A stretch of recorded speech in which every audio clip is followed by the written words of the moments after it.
he brought David to a point to where he trusts in God with each one of these things, and as the problems got bigger, his faith was growing. Same thing with us. As we learn to trust God in the small stuff, the faith grows and we can start trusting with the bigger stuff.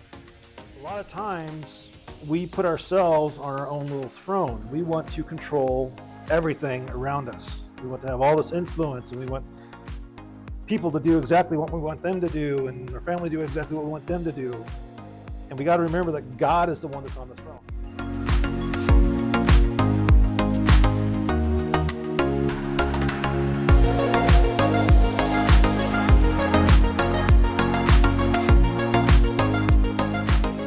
Good morning, everybody. Let's see if I mess it up this week. Welcome to the Shasta Valley Christian Fellowship. Ooh, I did it.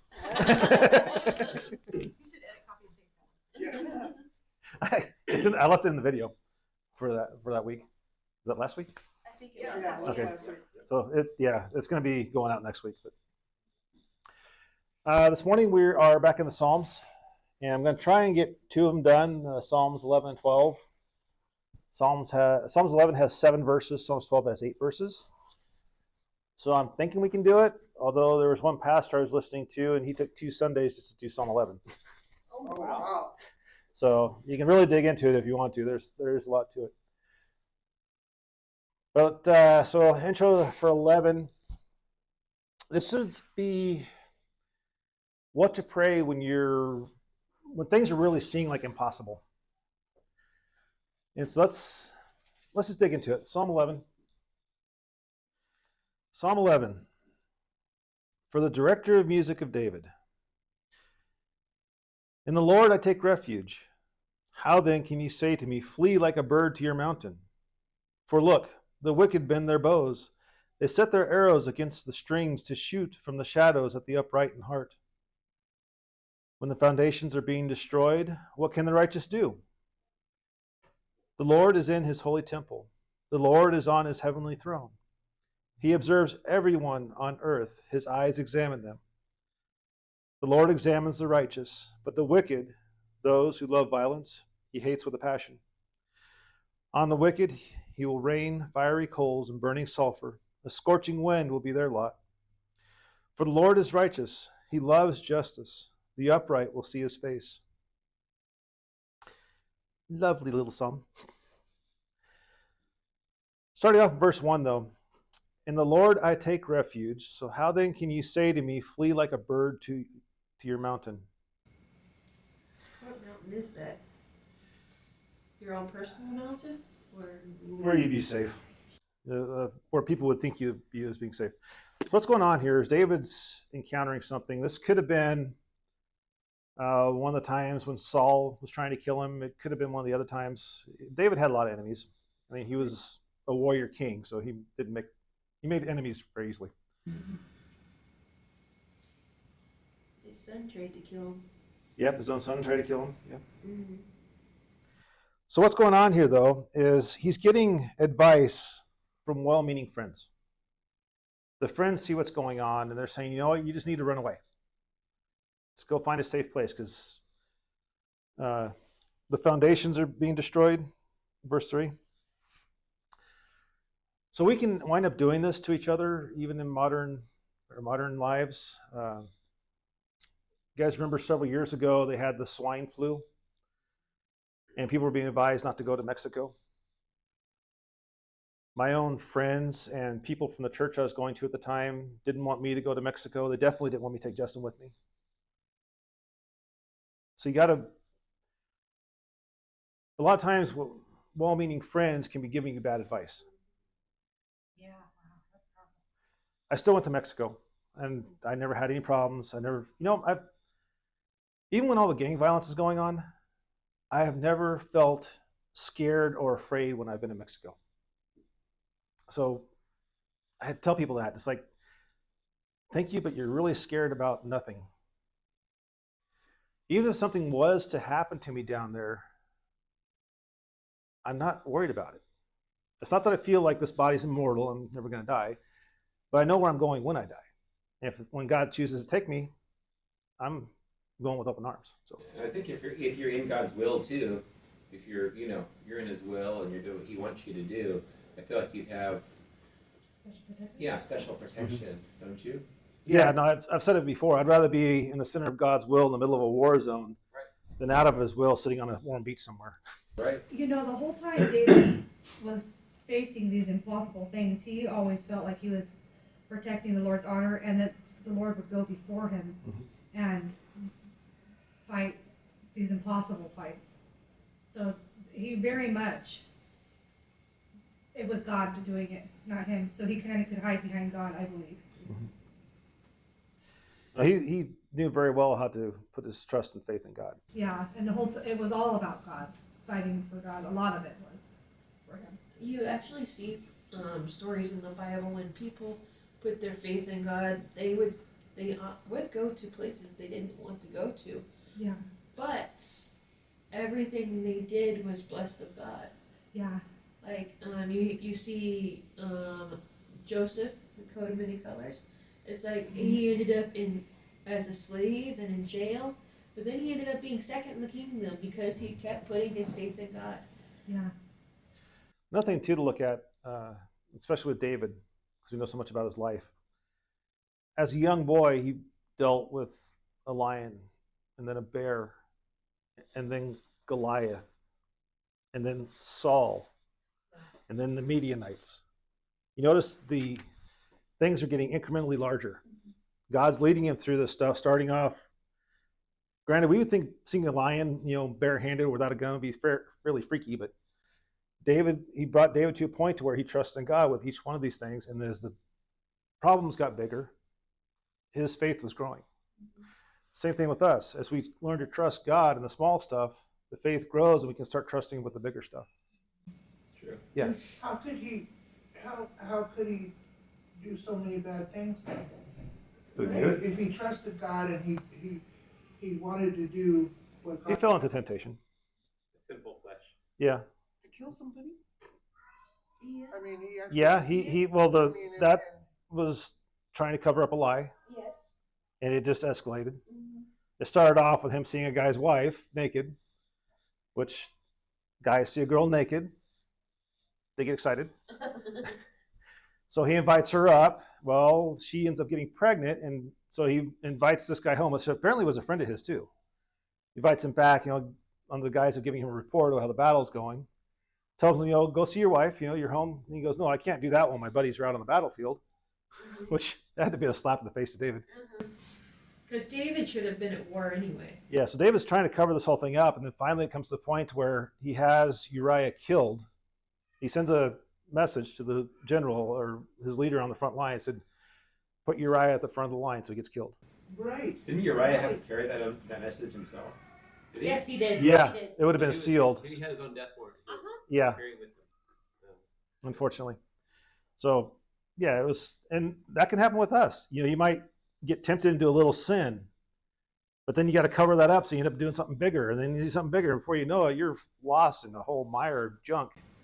he did suffer consequences. Oh, David did, yeah. Yeah. He wasn't But allowed to I build think the temple. that the reason he was a great man is because he always Turn back to turned back to Right. God, gave honor to God, repented, that God was his center, all of his writing was God, you're the one who saves me. So much honor, he would dance crazy for God. So I think a great man comes from loving the Lord. Yeah. The Bible records David as being a man after God's heart. Right. But it's not because David lived a perfect life. It's because David always went to God even when he messed up. Okay. I think that he must have, I So think we- God was pleased because David acknowledged how wonderful God was. Right. He was always lifting God up in front of his enemies. But so when we get into trouble or do something wrong, instead of trying to cover it up and pile on more problems, we need to just confess it to God, get out in the open, and deal with it while it's still a little problem rather than Huge. blowing it up. Yeah, letting it get What big. about people living together before they're married? We're getting a lot way off topic, but I'm Okay. sorry. But yeah, Biblically, I would say that's wrong. yes. right. But how do you ask for forgiveness every week, every day, that you're You need to sleeping deal with with it. another man or You guys need to deal with it. The couple needs to go get married. No, the couple needs to stop the sinning. So either you guys separate if you can't live together, but if you can live together, you should be getting married.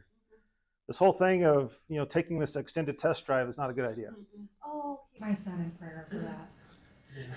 No, the sad thing about it is that today's world has condoned it as No. normal. Yes. Yeah, it's There's in our so many TV things. shows. Yeah, everybody says this is normal, and then you're bigoted, or you're just I don't know, self-righteous if you think any other way. Right. But no, it's not right. But if you can't commit to marrying somebody,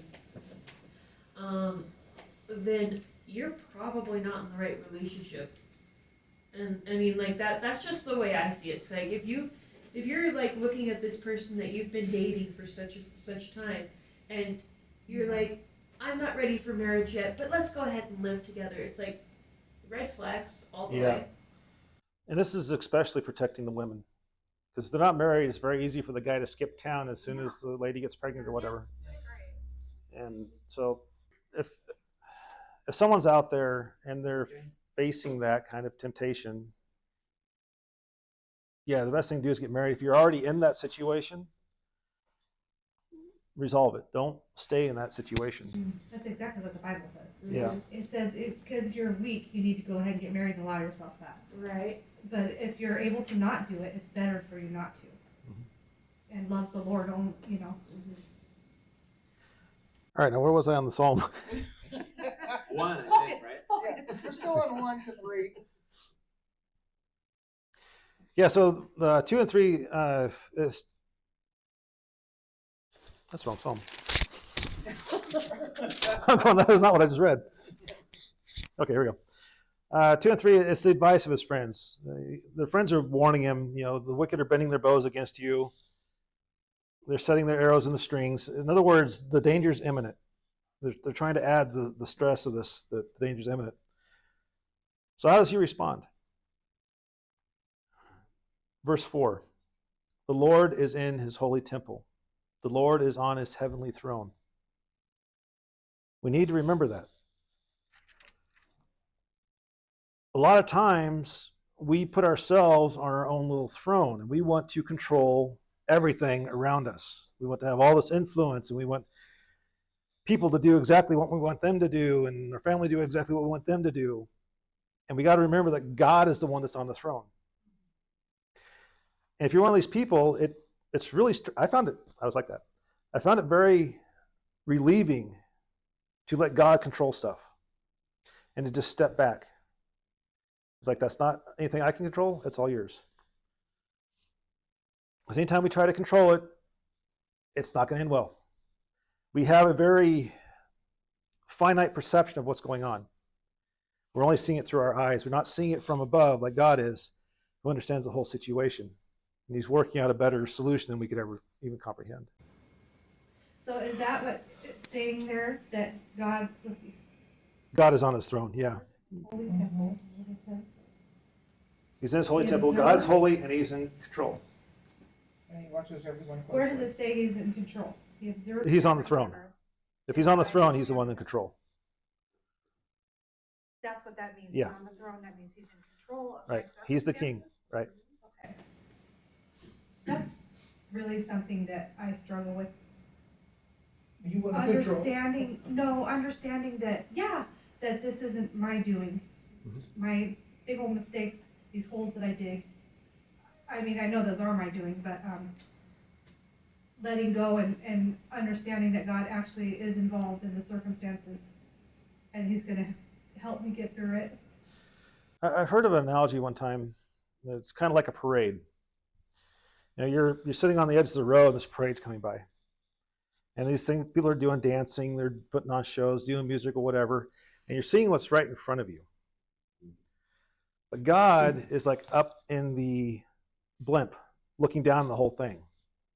You're going, wow, this is really great. And God's going, yeah, wait till you see what's coming. Because he can see the whole parade from beginning to end. He can see all of our life from beginning to end.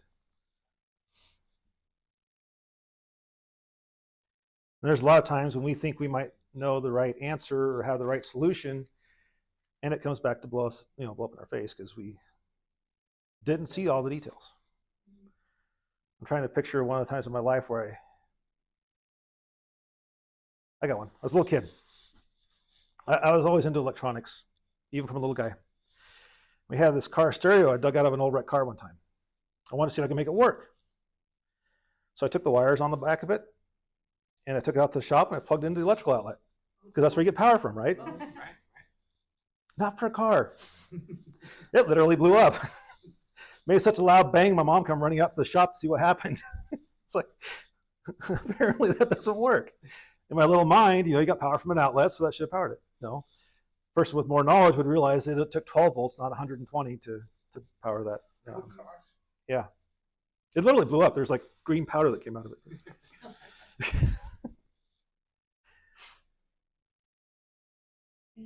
So we need to remember that God is on the throne. He's in control. Verse, I'm back on. How do I keep changing Psalms? And why does it go from 9 to 16? There we go. So he observes everyone on the earth. His eyes examine them. There's nothing that's beyond his vision. But this also is carries this idea that he's close by. He's watching everything, but it's supposed to be encouraging. He sees what's going on. He knows what's going on with your enemies as well as with you. So if he's a loving God, he's not going to just let me just watch and be a bystander. He's going Right. to help. Well, he also wants us to ask him, though. Like, he sees what's going on, but he wants us to ask for help. I'm just so Yeah. afraid of my freedom of choice. Yeah. You know what I mean? Help make good choices. But I think that I need to realize that God is a loving God and wouldn't stand aside and let me hurt myself too bad. Sometimes, I think we're going to get into this in Psalm 12, hopefully I have time. He does allow tests in our lives. And sometimes those can be self-imposed tests for a couple different reasons. One's to help you grow, and others to help you to see maybe a flaw in your life or something like that. Hopefully we get to that, and I'll talk a little more on that later. Verse 5. The Lord examines the righteous, but the wicked, those who love violence, he hates with a passion. It's really the violence that he hates. Those, it's Hate the sin, not the sin. right. It's the actions of violence that he's hating. He hates What does that those mean that who- he examines the righteous? He's still helping us grow, maybe? Yeah, This makes it sound like he's involved. yeah, it is. It's again, it's a very personal thing. We all will come under a judgment. It's different from the judgment of the sinners. We'll be judged for what we did do, the positive things we did do. That's where they get those crowns, and people talk about jewels in the crowns and stuff. It's for how you lived your life. What does it mean with a passion? Oh, what part? So passion is Passion. Hates with passion. Hates with a passion.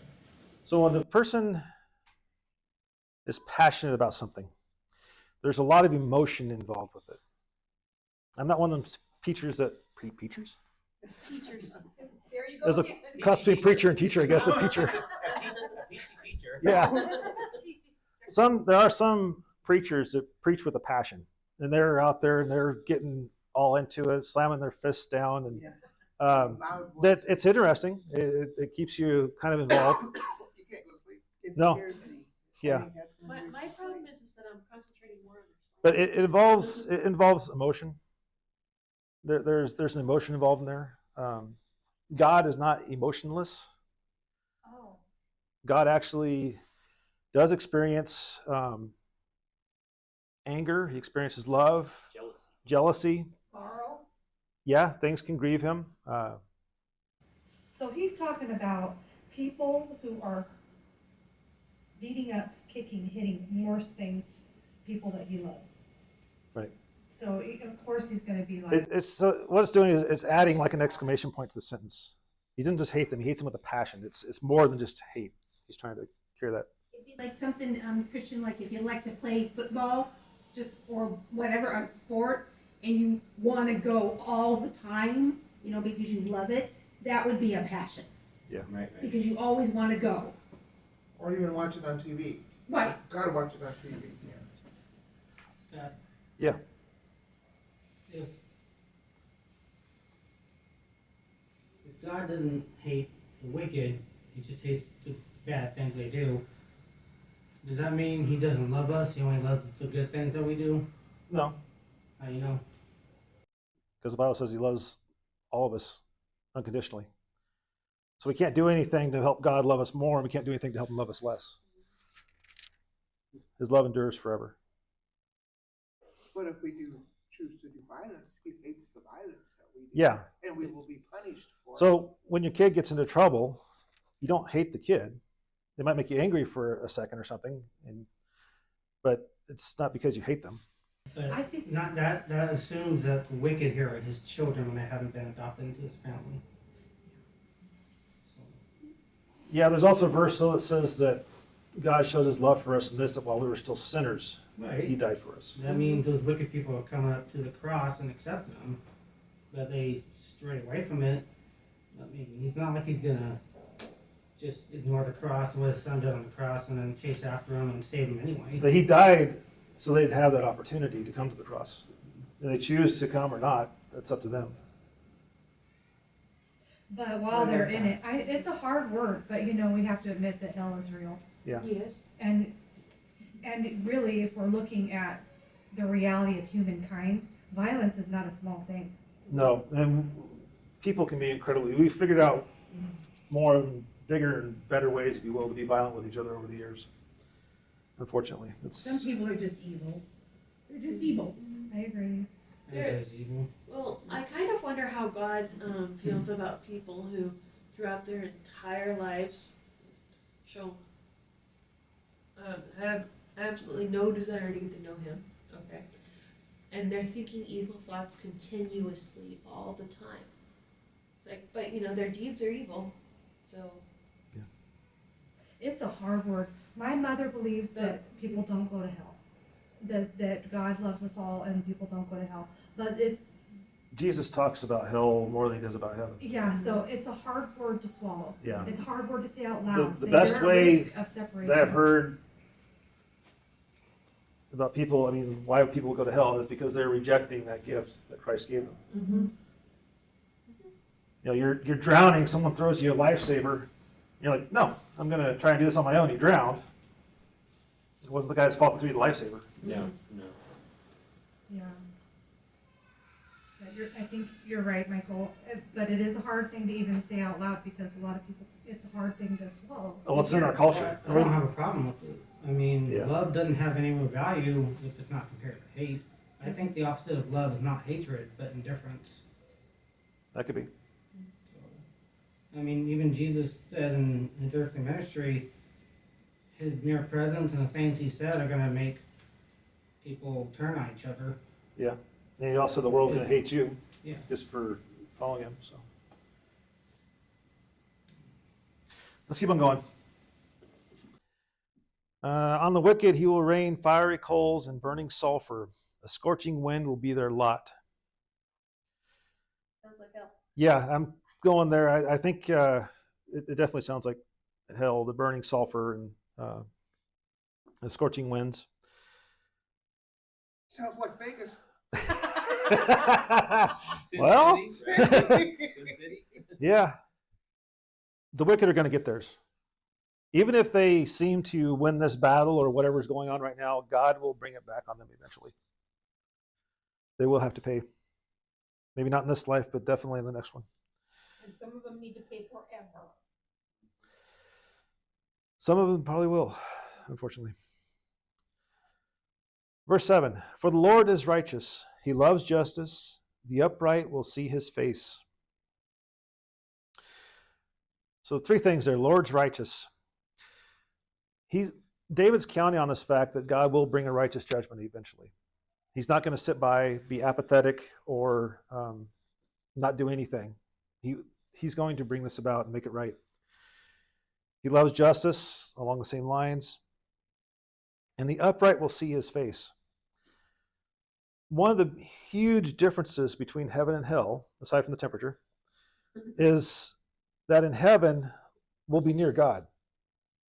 In hell, God's presence is not there.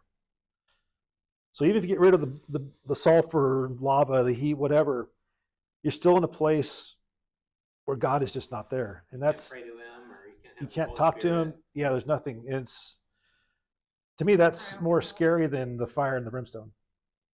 Eternal separation. Eternal separation from God. Yeah, Yeah. like